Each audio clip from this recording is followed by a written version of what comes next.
అన్నీ జతపరచమే కాకుండా మీకు ప్రమేయాల రూపంలో క్వశ్చన్లు ఇవ్వడం జరుగుతుంది.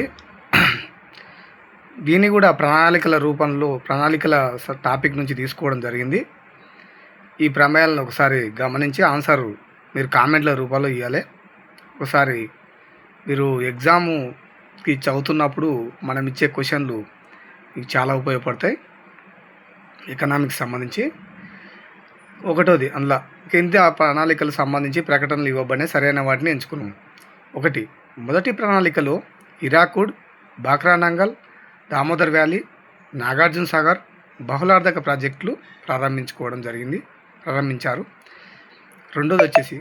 రెండవ ప్రణాళిక అసంతులిత వ్యూహానికి ప్రాధాన్యత ఇచ్చారు.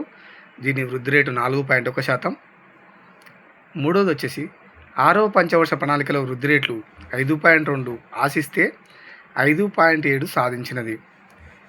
నాలుగవది ఏడవ ప్రణాళికలో ఆహార పని ఉత్పాదక ప్రాధాన్యత ఇచ్చి నూతన ఆర్థిక సంస్కరణలు పెట్టారు. పై వాటిలో సరికాని దానిని ఎంచుకున్నాము. ఇప్పుడు ఆన్సర్ ఎంచుకోవాలి.